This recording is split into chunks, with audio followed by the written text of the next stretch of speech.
Vamos a comenzar una serie que se llama, una serie de predicaciones que se llama ¿Cómo salir de la tibieza?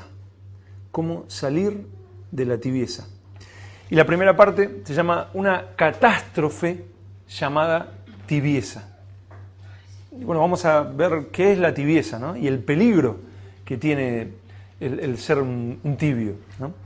Y para esto vamos a leer Apocalipsis, capítulo 3, versículos 15 y 16. Es un pasaje bastante conocido. Apocalipsis 3, versículos 15 y 16.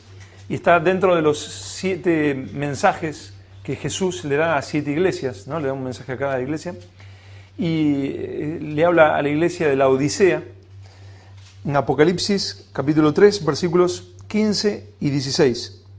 Dice, yo conozco tus obras.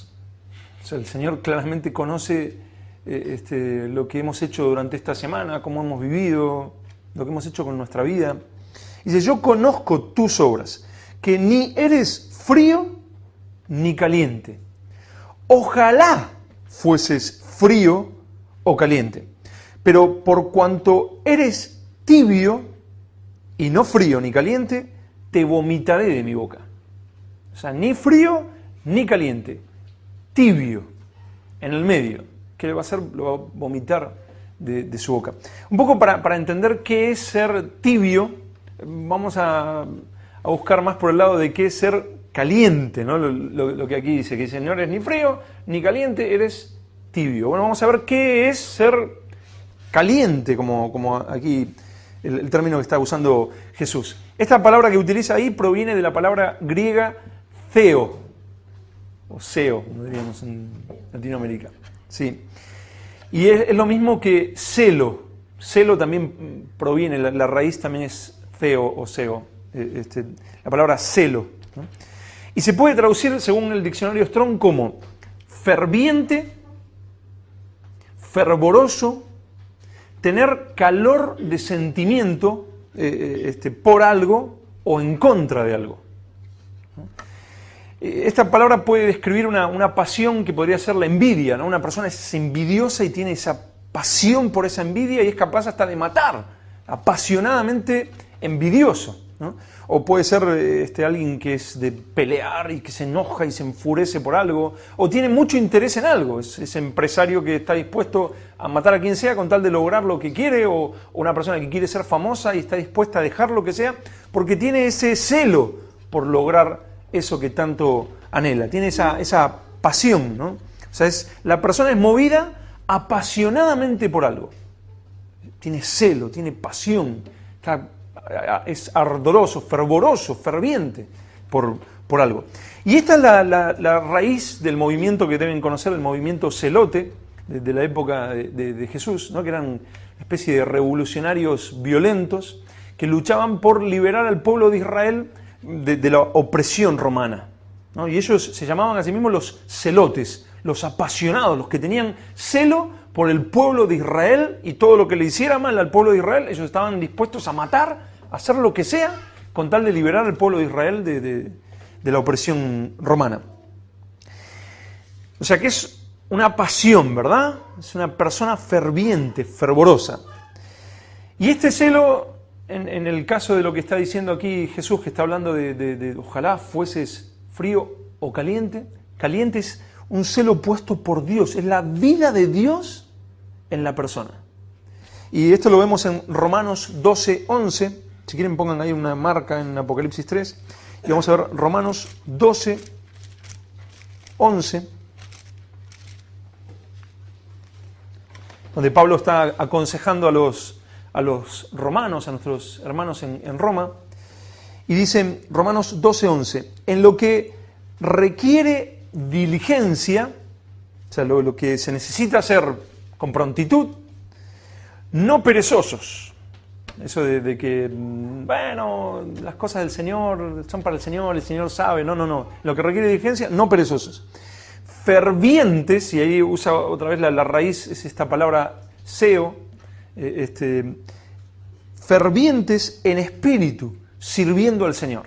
¿Cómo debemos servir al Señor? Fervientes, con celo. Pero la nueva versión internacional lo traduce así: sirvan al Señor con el fervor que da el Espíritu. O sea, ¿quién te da ese fervor, esa pasión, ese celo? El Espíritu. O sea, eso es lo que estaba diciendo Pablo, ¿no? El Espíritu el Espíritu Santo te da esa pasión, ese fervor para servirle. John MacArthur dice algo muy interesante que lo vamos a usar, algo de lo que dice lo vamos a usar como para comprenderlo mejor. Dicen, la idea aquí, de esto de ser caliente, de ser fervoroso, la idea aquí no es la de enfervorizarse al punto de hervir fuera de control. No es alguien que, sí, el Espíritu me guió y que no sé qué, siento el fervor y empieza a hacer un desastre y hace cualquier cosa. No es eso, ¿no? Dicen, la idea aquí no es la de enfervorizarse al punto de hervir fuera de control y rebosar, ¿no? Como algo que hierve y se sale, ¿no? Sino más bien algo similar a un motor de vapor. No sé si conocen el motor de vapor, que genera, ese motor de vapor genera el calor suficiente para producir la energía necesaria para realizar el trabajo. O sea, el calor de vapor llega a cierta temperatura y esa temperatura es la que produce la energía suficiente para realizar el trabajo. Ese motor de vapor, mientras no tiene el calor suficiente, se queda, te mira. ¿Qué es lo que quieres que haga? No llegué al calor suficiente. Pero cuando el motor de vapor llega a la temperatura necesaria, realiza el trabajo y funciona como un motor. Pero cuando no tiene la temperatura necesaria, es inservible. Pero cuando tiene la temperatura, el calor necesario, ¿qué hace? Realiza el trabajo necesario. ¿Se entiende? De manera que el Espíritu Santo produce que llegamos a la temperatura necesaria y tenemos ese ardor que lleva a la persona a entregar su vida, a realizar el trabajo que debe realizar. Este era el celo que movía. Hace un tiempo estudiamos la vida de Henry Martyn, no sé si se acuerdan, un misionero en la India, se llamaba Henry Martyn, que sirvió al Señor a principios del siglo XIX. Un día él estaba arrodillado en una playa, no es que estaba arrodillado en una playa tomando sol, sino en un lugar donde estaba lleno de gente que lo podían matar por predicar el Evangelio y por servir al Señor. Y él estaba arrodillado en una playa clamando al Señor: Señor, úsame para tu gloria, Señor, quiero servirte, glorifícate con mi vida. Y textualmente él dijo esto, dijo: amado Señor, yo también andaba en el país lejano. Mi vida ardía, celo, pasión, caliente, mi vida ardía en el pecado, igual que la gente que él estaba viendo en ese lugar. Heme aquí entre las tinieblas más densas, salvajes y opresivas del paganismo. Ahora, Señor, quiero arder hasta consumirme enteramente por ti. Quiero arder, quiero ser ese motor de vapor que levanta la temperatura y que hace la obra que debe hacer. Quiero arder, quiero tener celo, quiero tener celo hasta consumirme para ti. Esa era la oración de Henry Martyn. Y de hecho sirvió al Señor allí en la India 6 años y medio hasta que murió de tuberculosis. Pero él sirvió apasionadamente a su Señor con ese celo, con ese fervor que da el Espíritu Santo. El celo, el celo que hablamos, el celo por Dios, es imposible que te deje indiferente ante lo que sucede en la iglesia. Hay gente que dice: no, bueno, yo estoy tranquilo, ¿no? No, que hay, no sé, se está haciendo desastres en la iglesia, o que pasó esto, o que pasó aquello, o hay una necesidad. El Señor lo hará. Eso no es confianza en el Señor. Eso es desinterés, apatía, tibieza. Pero es imposible que si tú tienes ese celo por Dios, esa pasión por Dios, ese amor por Dios, ese calor que hace que el motor de vapor haga el trabajo que tiene que hacer, es imposible que tú seas indiferente. Y lo vamos a ver en la vida de ni más ni menos que de Jesús. ¿No? Vamos a leer Juan capítulo 2. Juan capítulo 2, versículos del 13 al 17. Donde posiblemente 2 veces el Señor purificó el templo, por llamarlo así, donde entra. En Juan aparece en el principio de su ministerio y en los otros evangelios aparece en el final, así que es probable que esto haya sucedido 2 veces. Pero en esta primera vez, en el principio del ministerio del Señor, el Señor entra al templo en Jerusalén y dice, Juan 2, versículos del 13 en adelante, estaba cerca la Pascua de los judíos y subió Jesús a Jerusalén y halló en el templo a los que vendían bueyes, ovejas y palomas y a los cambistas. Esa gente en el templo haciendo un negocio del templo, un comercio. No sé si hoy en día habrá gente que haga esto. Dice, y a los cambistas allí sentados, y haciendo un azote de cuerdas, echó fuera del templo a todos, y las ovejas y los bueyes, y esparció las monedas de los cambistas, y volcó las mesas. Y dijo a los que vendían palomas, quitad de aquí esto, y no hagáis de la casa de mi padre un supermercado, lo traducen algunos, un emporio, que es la palabra que deriva de esto de casa de mercado. Un negocio. No hagan de la casa de mi padre un negocio personal. Entonces se acordaron sus discípulos que está escrito, el celo de tu casa me consume. Y esa palabra se puede traducir como me está comiendo por dentro. El celo, este ardor, este fervor, esta pasión de tu casa me consume. No me quedo indiferente diciendo, bueno, Padre, mira, haz tu obra aquí, oh Dios.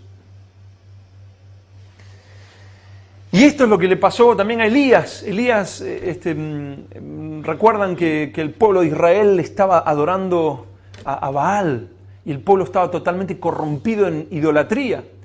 Y Elías tampoco decía, bueno, ya mi Dios sabe, sino que él tenía celo por las cosas de Dios. Y lo encontramos en Primera de Reyes 19:10. Primera de Reyes 19:10, donde el Señor mismo viene a visitar a Elías. Tiene ese lujo, por decirlo así, Elías, de que Dios mismo lo viene a visitar en su lugar donde estaba deprimido, estaba realmente deprimido por lo que veía que estaba sucediendo. Que él, por más que profetizara, por más que luchara porque el pueblo de Dios se vuelva a Dios, el pueblo seguía en idolatría. Y él se veía como el único. Como que estoy yo solo aquí, Señor, mira lo que está pasando en tu pueblo. Y el Señor viene a visitarle, ¿no? En 1 Reyes 19:10, leemos desde el 9, dice, y allí se metió en una cueva, Elías, donde pasó la noche, y vino a él palabra de Jehová, el cual le dijo, ¿qué haces aquí, Elías? Él respondió, he sentido un vivo celo por Jehová, Dios de los ejércitos, porque los hijos de Israel han dejado tu pacto, han derribado tus altares y han matado a espada a tus profetas, y solo yo he quedado, y me buscan para quitarme la vida. ¿Qué tenía Elías? Un vivo celo por el Señor. No era un tibio, no era un, bueno, ya, el Señor sabe, el Señor hará su voluntad. Tenía verdaderamente conciencia de Dios, pasión por su Dios. Lo contrario a esto, o sea, lo totalmente contrario sería el frío, ¿no? El que rechaza al Señor. Pero algo que no llega a ese motor de vapor que realiza la obra es la tibieza. La tibieza no llega a la frialdad de aquel que rechaza a Dios. Dice, no, a mí no me hables de la Biblia, ni me hables de Jesús, ni el Evangelio, a mí no me interesa nada de eso. O peor, o sea, directamente te persiguen y te critican y dicen, no, yo sigo a Satanás. O sea, ese es el frío, el que rechaza completamente al Señor. Pero el tibio no es ni aquel que tiene este celo, ni el que dice, no, sal con esto. El tibio está en el medio. Quiero dejar bien claro, el tibio no rechaza al Señor. No lo rechaza. Él está a mitad de camino. Tiene un poco de los dos, ¿verdad? Cuando uno prueba algo que está tibio, tiene un poco de caliente y un poco de frío. ¿verdad? O sea, es algo a mitad de camino, tiene un poco de los dos. Leíamos que John MacArthur decía que este celo se podría explicar como, se los repito para que lo memoricen, un motor de vapor que genera el calor suficiente para producir esa energía necesaria para realizar el trabajo. O sea, ese calor de vapor llega a una temperatura que tiene la energía, tiene el poder necesario para hacer el trabajo. El problema con la vida del tibio es que no tiene el calor suficiente para producir la energía para realizar el trabajo. Por lo que nunca hace el trabajo. Nunca termina lo que debería hacer. Tiene momentos de emoción. No lo negamos, o sea, porque tiene un poco de calor y un poco de frío. Tiene momentos de emoción. Pero esta emoción nunca llega a ser el calor suficiente para producir la energía para realizar el trabajo. Tiene chispazos, ¿no? Momentos, pero no es suficiente. Participa de una reunión donde escucha sobre la importancia de la oración, ¿no? De repente hay una reunión donde, no, mire hermano, la importancia de orar y de clamar, y él, sí que es cierto, hay que orar, ¿no? Y sale de esa reunión decidido a apagar el televisor. Dice, no, este televisor se terminó. Le dice, voy a clamar con todo mi corazón. Pero lo que pronto se apaga no es el televisor, sino su calor. Escucha una predicación sobre el temor de Dios y la santidad, ¿no? Y se asegura que nunca más pensará en esas cosas que ha estado pensando, ni mirará más esas cosas que ha estado mirando. Dice, no, esto no lo voy a hacer nunca más. Pero a los 2 días se encuentra que sus pasiones lo vuelven a alcanzar. Lee un libro que lo motiva, lo inspira, ¿no? Y habla con otros usando las palabras del escritor. Dice, no, mira, es que he estado leyendo este libro y mira, no, es que nosotros debemos hacer esto. Mira la importancia de aquello. No, es que me di cuenta que esto es verdad. Y le da una frase del escritor, del libro que ha estado leyendo y que lo inspiró. Y se le empieza a ver como algo de calor. Porque claro, no es totalmente tibio, no es totalmente frío, perdón. Tiene un poco de calor. Pero tan pronto termina el libro, todo terminó. Él tiene como picos, ¿no? O sea, el pico viene así, ¡pum! Y vuelve a bajar, ¿no? Tiene momentos, entusiasmos, subidas de temperatura, ¿no? Y eso es lo que lo mantiene tibio. Si no tuviera esas subidas de temperatura, sería totalmente frío. O sea, si algo, cuando tú calientas algo, o sea, lo calientas, lo llevas a una temperatura y se empieza a enfriar, tibio. Pero se te empieza a enfriar mucho, lo calientas un poquito más. Es una subida de temperatura para mantenerte tibio. Tibio. Y esto es lo que engaña al tibio. Estos picos, estas subidas de temperatura. Al ver que tiene momentos donde se emociona, cree que él no es tibio. Pues dice, no, yo tengo momentos de temperatura, ¿no? Él ha tenido tiempos de oración alguna vez, ha llorado ante Dios, la palabra en algún momento le ha conmovido, hasta tal vez es activo en cierto sector de la iglesia, tal vez hace esto y hace aquello. Por lo que se dice, no, o sea, sin duda yo no soy tibio, yo amo a Dios. O sea, claro, mira cómo me ha pasado esto, o yo estoy haciendo tal cosa. No tiene relación genuina, viva, de ida y vuelta y constante con Dios. Pero como él se ve con ojos humanos, le parece...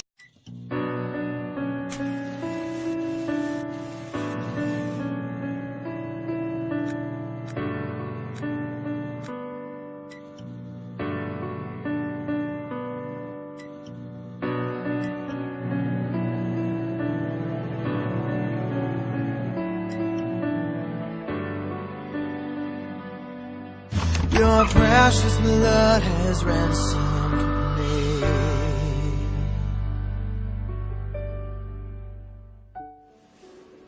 El mundo dentro de la iglesia. A esto le llamamos avivamiento, a esto le llamamos que Dios está haciendo grandes cosas en la iglesia, de que Dios nos está usando muchísimo. ¿Por qué? Porque nos parecemos tanto al mundo que al mundo ya no le choca el Evangelio, ya no le produce rechazo, ni le parece locura. El Evangelio ya no es locura a los que se pierden, sino que la gente no cristiana hasta compra entradas para nuestros conciertos. Le parecen muy lindos nuestros eventos, nuestros programas de televisión son digeribles para cualquier persona. ¿Por qué? Porque el mundo ya está aceptando el Evangelio. Porque a los que se pierden o a los incrédulos ya no les parece locura el Evangelio. Porque Cristo ha dejado de ser piedra de tropiezo y roca de caída, como dice la palabra. ¿Es el Evangelio ahora algo agradable para todo el mundo? ¿Es algo hermoso, alguna esperanza? Aún para los que se van al infierno por la eternidad, aún para ellos es esperanza. ¿Ha cambiado el Evangelio? ¿Ha cambiado el Señor? El mismo mundo que mató, crucificó, escupió a Cristo Jesús, hoy en día le abre las puertas y está encantadísimo con este Cristo Jesús. ¿La iglesia debe ser igual al mundo?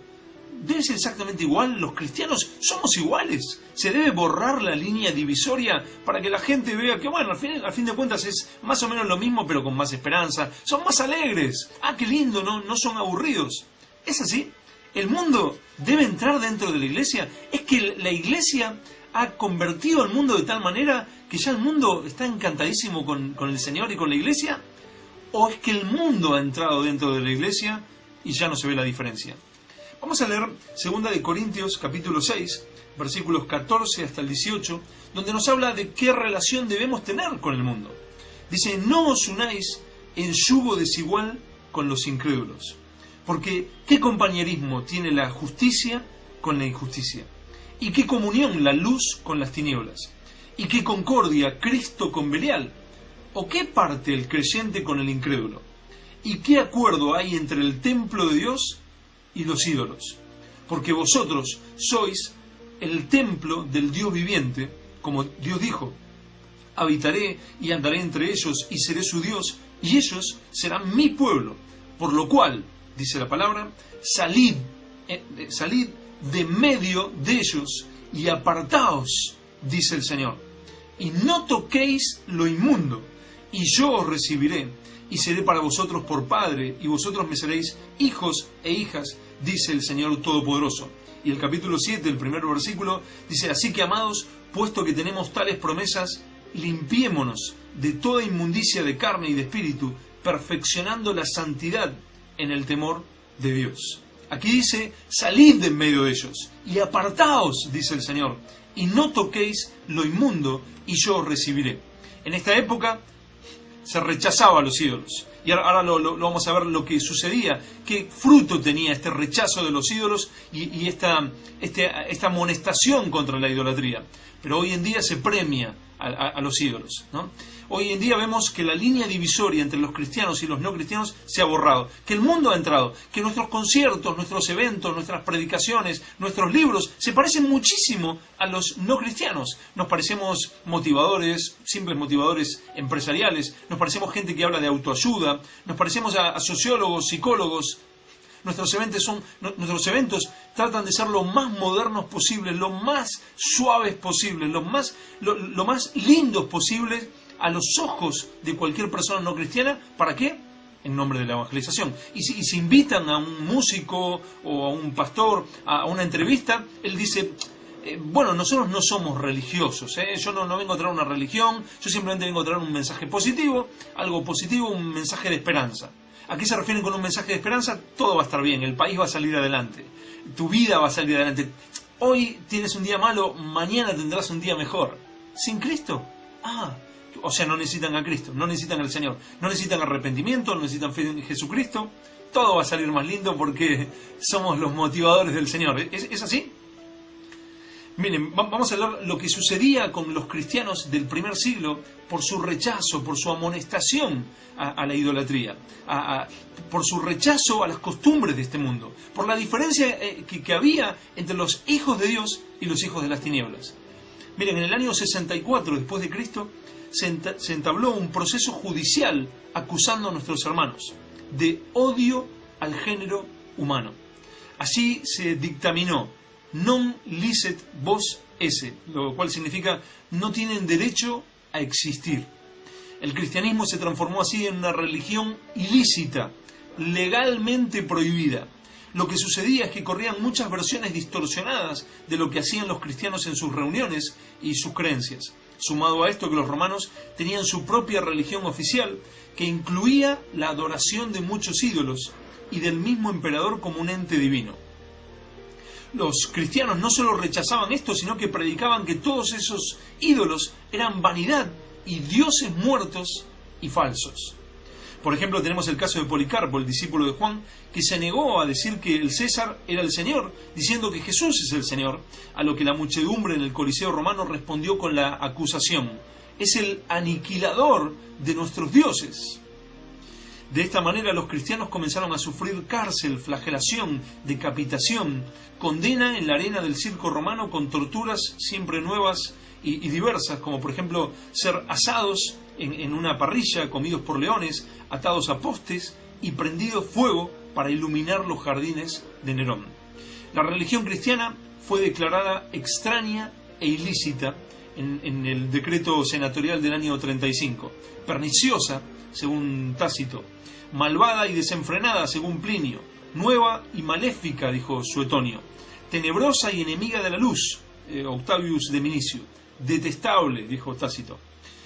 Por eso fue excluida de la legalidad y perseguida, porque fue considerada el enemigo más peligroso del poder de Roma, que se basaba en la adoración de estos ídolos y del emperador, ¿no? O sea, mientras esto hacían con nuestros hermanos por la gran diferencia que había entre los hijos de la luz y los hijos de las tinieblas, por la gran diferencia que hay entre Dios y el Dios de este siglo, porque no querían tener comunión con las tinieblas, porque ¿qué comunión tendrá la luz con las tinieblas? Y qué concordia, dice la palabra, de Cristo con Belial.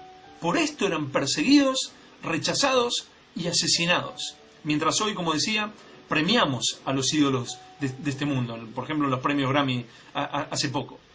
Cuando decimos que hay un gran avivamiento, cuando decimos que, es que la gente de este mundo está apasionándose por Jesús, estamos llenando iglesias, estamos llenando eventos, en realidad lo que hemos hecho es borrar la línea divisoria. Entonces ya no se nota la diferencia entre un cristiano y uno que no lo es. A la gente ya no le choca el evangelio, ya no le hablamos de pecado, no le hablamos de infierno, simplemente de esperanza. Entonces dicen, vamos a divertirnos al evento de esta gente, vamos a encontrar esperanza, porque me dijeron que Dios tiene un gran plan para mí. Eso no es el evangelio. El mundo, el problema que tenemos es que no estamos influenciando al mundo, no nos engañemos. El mundo ha entrado dentro de la iglesia y ahora somos del servicio secreto del Señor. Nadie ni se entera de que somos cristianos. Nadie se entera ni del infierno, ni de pecado, ni de la muerte de Cristo Jesús por nuestros pecados. Somos del servicio secreto del Señor. Infiltrados. No influenciándolos a ellos. Ellos nos han influenciado. Ya no nos convertimos, ya no hacemos que ellos se conviertan a nosotros, sino que nosotros nos hemos convertido a ellos. A esto, por favor, no le llamen ni avivamiento ni evangelización.